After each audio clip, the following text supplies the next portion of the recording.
And our temperatures stay in the 70s. Details coming up in your first alert forecast. In the small town of Andover, Illinois, a chapel houses the story of pioneer faith and courage. KBUQC's Fran Riley reports the building is also a tribute to the generosity of a gifted Swedish singer.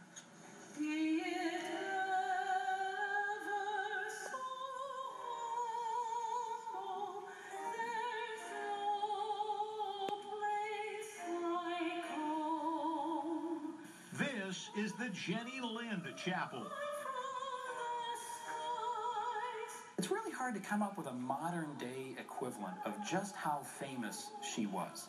Jenny Lind, a 19th century opera and folk singer from Sweden, her voice so beautiful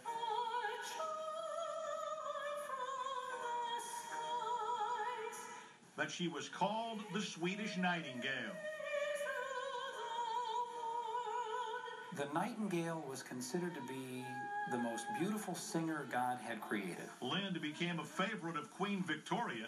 She opened an American tour in 1850, performing in New York, Boston, and Philadelphia, a tour promoted by P.T. Barnum. He was so confident of her success that he was willing to offer her about $150,000 just on the faith that she would make much more than that when she got here. And she did.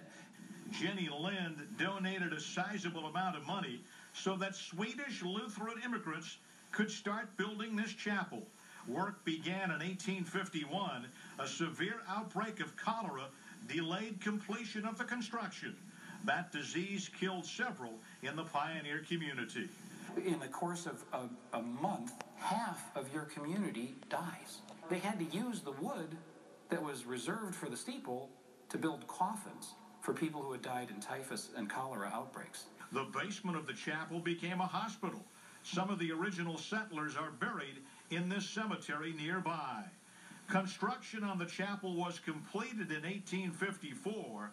Over the years, Jenny Lind Chapel has been renovated, a landmark to pioneer faith. And see what hard work and persistence and optimism can do. And on a gorgeous September day, Sweet Home Sweet Home, one of Jenny Lind's favorites. She was phenomenally successful. She was the first international pop star.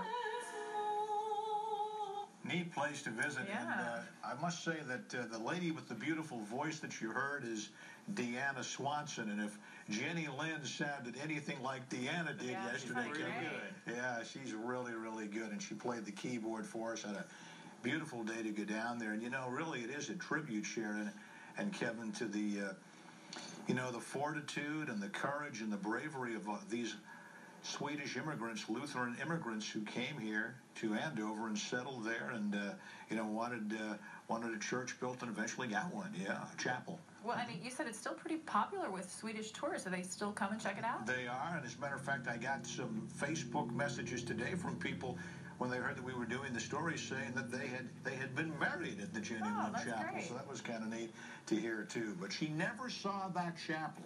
She donated money, came on that American tour that we talked about that P.T. Barnum promoted, and when she got word that the Swedish immigrants needed some money to build a place to worship, she donated a sizable amount of money.